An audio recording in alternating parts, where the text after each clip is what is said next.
Kerajaan Kalinyamat juga dikenal sebagai Kerajaan Jepara adalah sebuah kerajaan Jawa pada abad ke-16 yang berpusat di Jepara. Baik Kalinyamat dan Jepara awalnya dua kadipaten terpisah yang tunduk pada Kerajaan Demak. Sepeninggal Pangeran Trenggana, Kalinyamat mendapatkan Jepara Pati Juwana dan Rembang. Puncak kejayaannya terjadi di pertengahan abad ke-16 ketika Kalinyamat dipimpin oleh Ratu Kalinyamat.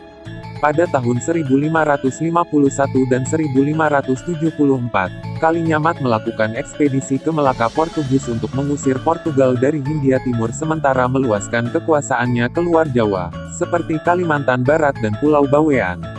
Wilayah Kalinyamat terletak kira-kira 18 km ke arah pedalaman dari Jepara. Pada abad ke-16 wilayah tersebut menjadi lokasi pemerintahan kota pelabuhan Jepara. Menurut salah satu catatan naskah, Kalinyamat didirikan oleh seorang nakoda asal Tiongkok bernama Wintang sesudah dijawakan namanya, yang kapalnya kandas di tepi pantai Jepara. Sesampainya di Jepara atau Jumara dalam keadaan melarat, ia lalu dibantu dalam belajar bahasa setempat oleh orang sebangsanya yang telah lebih dulu masuk Islam. Kemudian ia diislamkan oleh Sunan Kudus dan mengganti namanya menjadi Rakit. Beberapa waktu setelahnya, ia mendirikan pendukuhan di tepi jalan antara Kudus dan Jepara yang secara bertahap menjadi tempat yang maju dan berkembang pesat. Ia kemudian mengabdi kepada Sultan Trenggana dari Demak, dan mendapat salah seorang putri Sultan Trenggana sebagai istrinya. Menurut silsilah kerajaan Demak, putri tersebut tercatat sebagai Ratu Arya Jepara atau yang dalam babat Tanah Jawi ia disebut sebagai Ratu Kalinyamat. Pada tahun 1549, keluarga Sunan Prawata Sultan keempat Demak dibunuh oleh Rangkut dan Gopta, suruhan Arya Penangsang Bupati Jipang Panolan.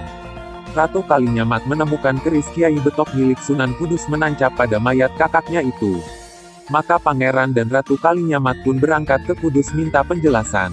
Menurut babat Tanah Jawi, Ratu Kalinyamat datang menuntut keadilan atas kematian kakaknya, tetapi Sunan Kudus mendukung Arya Penangsang dalam konflik perebutan tahta sepeninggal Sultan Trenggana.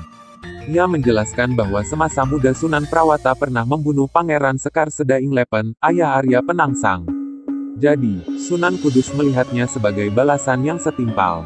Ratu Kalinyamat kecewa atas sikap Sunan Kudus. Ia dan suaminya memilih pulang ke Jepara. Di tengah jalan mereka disergap anak buah Arya Penangsang. Pangeran Kalinyamat tewas. Konon, ia sempat merambat di tanah dengan sisa-sisa tenaga, sehingga oleh penduduk sekitar daerah tempat meninggalnya Pangeran Kalinyamat disebut Desa Prambatan. Selanjutnya dengan membawa jenazah Pangeran Kalinyamat, Ratu Kalinyamat meneruskan perjalanan sampai pada sebuah sungai dan darah yang berasal dari jenazah Pangeran Kalinyamat menjadikan air sungai berwarna ungu, dan kemudian dikenal daerah tersebut dengan nama Kaliwungu. Semakin ke barat dan dalam kondisi lelah kemudian melewati Pringtulis. Dan karena lelahnya dengan berjalan sempoyongan di tempat yang sekarang dikenal dengan nama Mayong. Sesampainya di Pelang karena hatinya melang-melang. Sesampainya di Purwobondo, disebut demikian karena di tempat inilah awal keluarnya bau dari jenazah yang dibawa Ratu Kalinyamat dan kemudian melewati Pecangaan dan sampai di Mantingan. Ratu Kalinyamat berhasil meloloskan diri dari peristiwa pembunuhan itu. Ia kemudian melakukan tapa telanjang di Gunung Danaraja, dengan sumpah tidak akan berpakaian sebelum berkeset kepala Arya Penangsang. Harapan terbesarnya adalah adik iparnya yaitu Hadiwijaya Bupati Pajang, karena hanya ia yang setara kesaktiannya dengan Bupati Jipang. Hadiwijaya segan menghadapi Arya Penangsang secara langsung karena sama-sama anggota keluarga Demak. Ia pun mengadakan sayembara yang berhadiah tanah Mataram dan Pati. Sayembara itu dimenangi oleh Ki Ageng Pamanahan dan Ki Panjawi. Arya Penangsang tewas di tangan Sutawijaya putra Ki Ageng Pamanahan berkat siasat dari Ki Juru Martani. Ratu Kalinyamat kembali naik tahta setelah kematian Arya Penangsang tahun 1549. Kemudian, Kalinyamat Demak dan Jipang menjadi bawahan Pajang yang dipimpin oleh Sultan Hadiwijaya.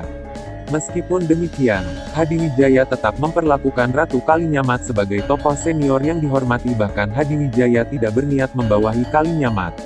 Begitu juga dengan Ratu Kalinyamat yang tidak memandang Pajang sebagai halangan. Tercatat pedagang-pedagang Aceh, Melaka, Banten, Demak, Semarang, Tegal, Bali, Makassar, Banjarmasin, Tuken dan Gresik turut meramaikan Jepara.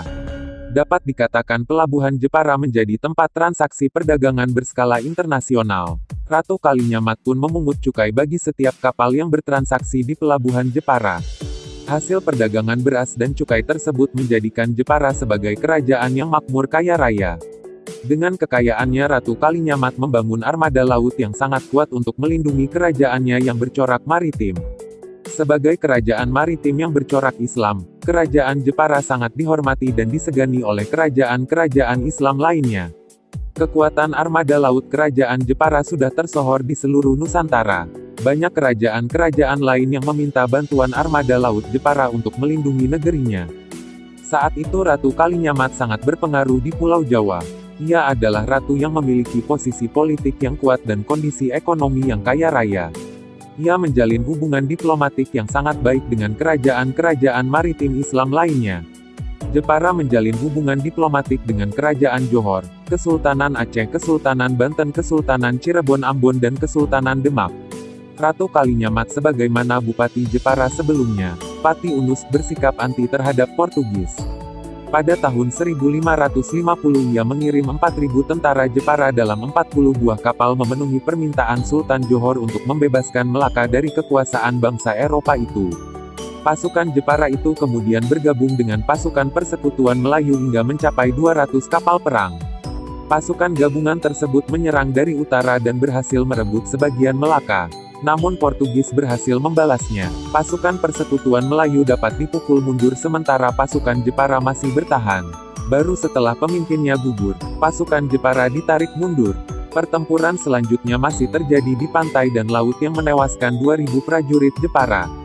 Badai datang menerjang sehingga 2 buah kapal Jepara terdampar kembali ke pantai Melaka dan menjadi mangsa bangsa Portugis.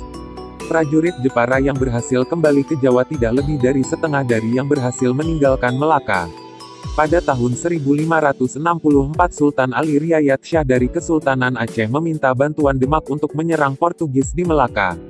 Saat itu Demak dipimpin seorang bupati yang mudah curiga bernama Arya Pangiri, putra Sunan Prawata. Utusan Aceh dibunuhnya akhirnya. Aceh tetap menyerang Melaka tahun 1567 meskipun tanpa bantuan Jawa dan serangan itu gagal. Pada tahun 1573 Sultan Ali Riayat Shah meminta bantuan lagi kepada Ratu Kalinyamat untuk menyerang Melaka kembali. Ratu mengirimkan 300 kapal berisi 15.000 prajurit Jepara. Pasukan yang dipimpin oleh Ki Demang Laksamana itu baru tiba di Melaka bulan Oktober tahun 1574. Padahal saat itu pasukan Aceh sudah dipukul mundur oleh Portugis. Pasukan Jepara yang terlambat datang itu langsung menembaki Melaka dari Selat Melaka. Esoknya mereka mendarat dan membangun pertahanan. Tapi akhirnya pertahanan itu dapat ditembus pihak Portugis. Sebanyak 30 buah kapal Jepara terbakar. Pihak Jepara mulai terdesak, namun tetap menolak perundingan damai karena terlalu menguntungkan Portugis. Sementara itu, sebanyak 6 kapal perbekalan yang dikirim Ratu Kalinyamat direbut Portugis. Pihak Jepara semakin lemah dan memutuskan pulang. Dari jumlah awal yang dikirim Ratu Kalinyamat hanya sekitar sepertiga saja yang tiba di Jawa. Kebesaran dan keberanian Ratu Kalinyamat diakui oleh sejarawan Portugis Diogo do Couto atas Ratu Jepara seorang wanita yang berkuasa dan kaya. Sumber Portugal melaporkan bahwa kerajaan tanah itu berkali-kali meminta bantuan Kalinyamat untuk melawan orang Portugis dan suku lain yang masih seketurunannya yaitu suku Hatif. Bantuan pertama kali dikirim pada tahun 1565. Perlawanan ini menghasilkan efek pada Portugis 10 tahun kemudian yang perlahan-lahan meninggalkan Maluku.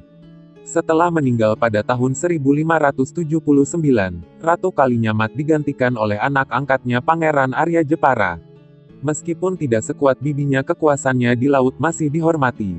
Pada 1580 Maulana Yusuf, Raja Banten dan pahlawan yang merebut Pajajaran meninggal dunia. Ia hanya meninggalkan seorang anak laki-laki yang masih kecil. Menurut para penulis sejarah di Banten, Pangeran Jepara yang masih saudara Maulana Yusuf menuntut haknya atas tahta Kesultanan Banten. Ia bersama Panglima Armada Demang Laksamana pergi dari Jepara ke Banten. Tetapi sesampainya di sana, Demang Laksamana terbunuh dalam pertempuran melawan Perdana Menteri Banten, sehingga Pangeran Jepara terpaksa pulang. Sejak peristiwa tersebut berakhirlah pengaruh pemerintahan Jepara di Jawa Barat. Di masa pemerintahan Pangeran Arya Jepara, Kesultanan Mataram yang dipimpin oleh Sutawijaya beberapa kali mencoba menaklukkan Kalinyamat, tetapi gagal karena kota Jepara dilindungi oleh benteng melingkar yang menghadap ke pedalaman dan dijaga ketat oleh pasukannya. Menurut pelaut-pelaut asal Belanda, pada abad ke-16 kebanyakan kota pelabuhan di Jawa dikelilingi tembok batu atau kayu pada sisi yang menghadap ke daerah pedalaman. Baru pada tahun 1599 Mataram berhasil menaklukkan Kalinyamat dengan serbuan yang menghancurkan kota Jepara, baik secara fisik politik maupun ekonomi. Dalam suatu surat berbahasa Belanda pada 1615 terdapat kata-kata tentang destrukti atau penghancuran kota Jepara.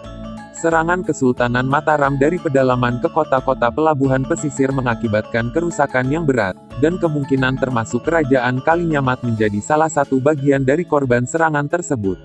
Sebuah sumber tradisional menyebut peristiwa ini sebagai Bedahe Kalinyamat, yang artinya jatuhnya Kalinyamat.